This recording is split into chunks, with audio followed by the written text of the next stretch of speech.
Good evening, Sneak the Forester here. I want to give y'all a quick video tonight. As y'all saw previously on the last video, my 700 engine and 1010 body wasn't wanting to run right, or actually didn't want to run at all during that lineup of Max. I'm boiling it down to the carburetor.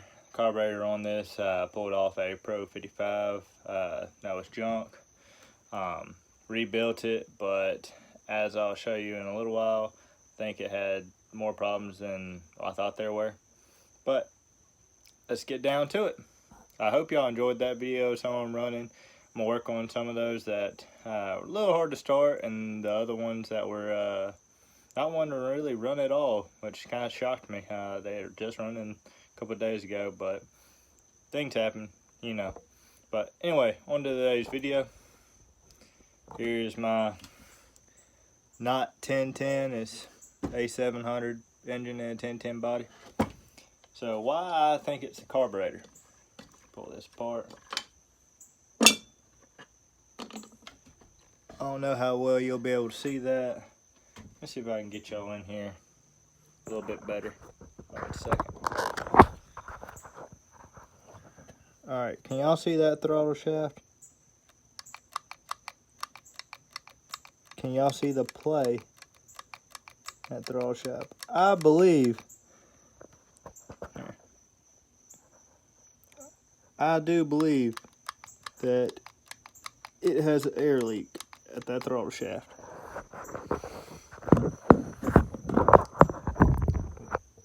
When I did have it running, it took quite a lot of low jet to get it to idle, and then when I'd hit the high jet, sometimes it would go rich and sometimes it would go lean. That's why I think that throttle shaft being that worn out is causing a pretty significant air leak, and was making it almost untenable. So what I am going to end up putting on it is this. This is a Chinese Carb. It is a clone of a Tillotson HS 260. It came on 272s, two Husqvarna 268s and the like. Is 17.5 millimeter Venturis, so it's fairly comparable to the Walbros, which I believe were 18 millimeters, so half a millimeter difference. Choke should line up well. The only thing that may be an issue is the where the throttle connects. It may not have enough, may be too high. May have to, there you go. May have to drill it down a little bit lower so that it has enough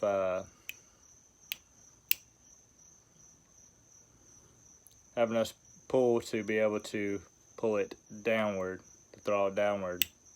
Other than that, seems like should be a fairly straightforward swap. So let me spin y'all around and we'll get to working. There you go. So it is a 700 engine. I got actually off of eBay.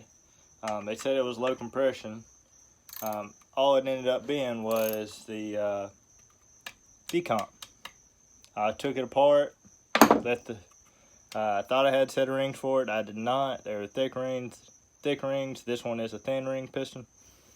And I got to looking at the decomp and I said, I don't know about it. So I swapped the decomp off a Pro 55 on it, and with the decomp pressed in, and I pull it out, about won't pull over. It's pretty stout, but I went all the way through it. Bearings were good. Got it real sealed up, so should be good on that spectrum. Go ahead, I'm gonna pull off the choke lever. There we go. All right, let's keep on. Let's get this guy off. Carb head off.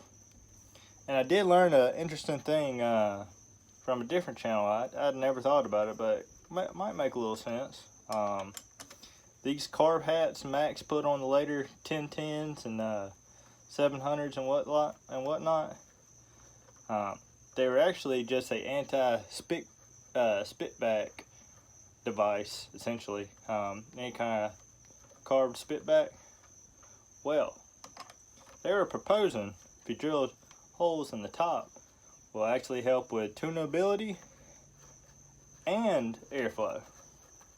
So I don't know if I'll do it on this saw. I may test it on my 850 or so, but yeah, this little guy right here may drill like one, maybe one.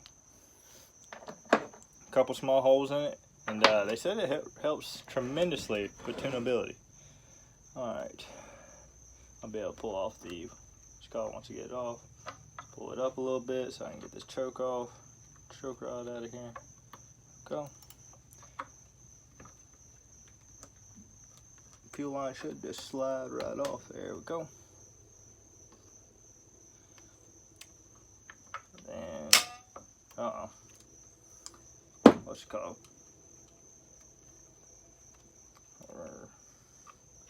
Throw rod came off. That's no issue though.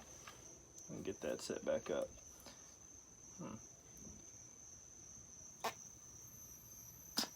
Just want to make sure we weren't having a fuel related issue or a fuel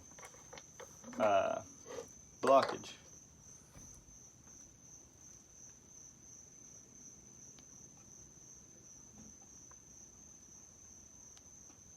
Nope, not fuel blockage. Filter's not clogged. I honestly think it was just this carburetor. And here's a better, here, I might be able to show you this way. It's a little bit better representation of it. I can't get this camera angle right, but it's got a pretty good bit of movement in it, up and down, side to side, however you want to say it.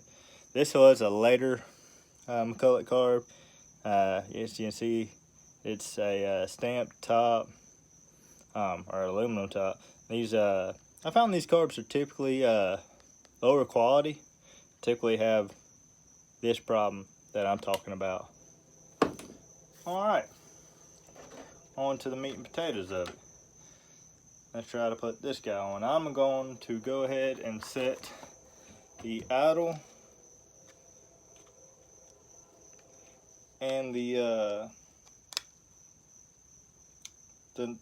jets for now. I'll do them 1 1/4 turn out.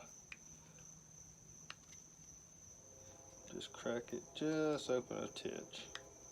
This idle.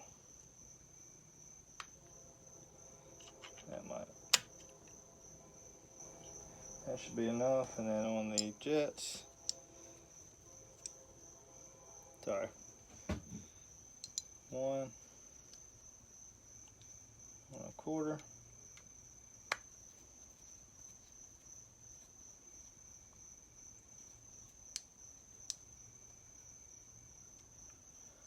Alright, 1 1/4 on the high and the low. Let's go ahead, see if we can get this guy back on our throw rod. Go. I will have to get a smaller fuel line for this carb because it does have a smaller inlet on the carb. Might have some right here that may just work. Yep, that'll work like a charm. Let me cut a piece of this real quick and I'll be right back with you.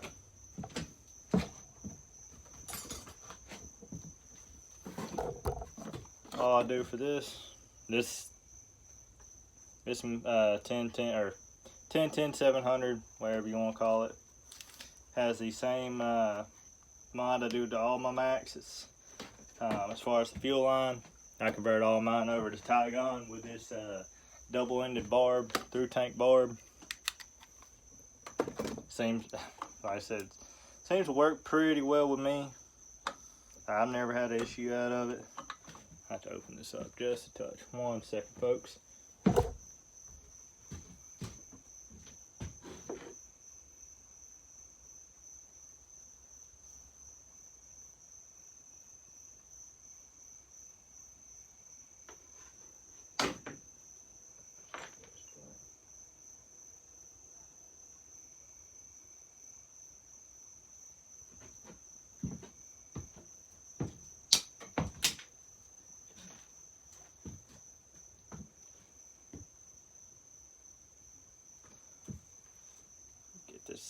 get this to open up just a touch for us.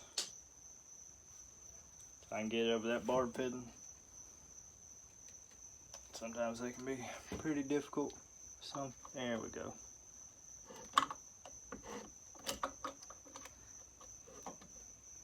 That should be good enough on it. All right. Get back to the plan of action. You've done got all kind of switched around now. Let me get this throttle shaft back in position. There we go. Oh, no. There we go. Sorry folks. Put fuel line on. Set it on over.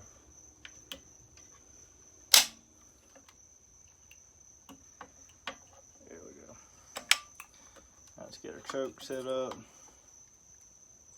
Should be just like that. Only thing about these carbs is the choke, how you want to say it? The choke hole on the carb is just a touch bigger than on the 1010. Go ahead and pull that out. Work through it a little bit more. There we go. All right. Oh, scratch that. Pull this.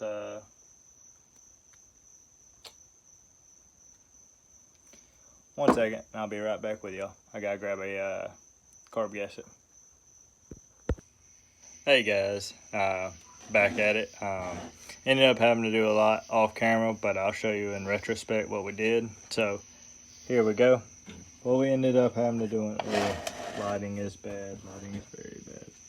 So you may not be able to see, but that's the factory hole in that carb linkage. Ended up drilling just a touch underneath it, just to give it enough leverage to pull that throttle over. See, now it's got full throttle. The other problem I had to overcome is the choke. Choke on this was sticking more like at this angle. And so I pulled the choke arm off, flipped it over, and had to end up making my own throttle rod for it. Or choke rod, sorry. Made it just a coat hanger. Seems to work pretty well. Ended up just tack welding it on there on the end, just to hold it still, or hold it well. So there's your choke now. Fully opens, fully shuts.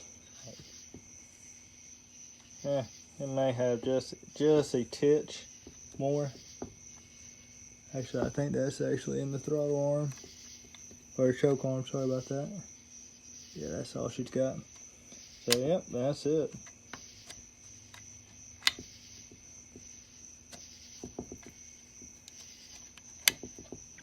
So, functions like SDC, but it's a newer tillotson HS. I believe this is after a 272 carb, like a HS 260. I will try to get the video of this running for y'all later, and hope y'all have a great night and a good week ahead. Thanks, guys.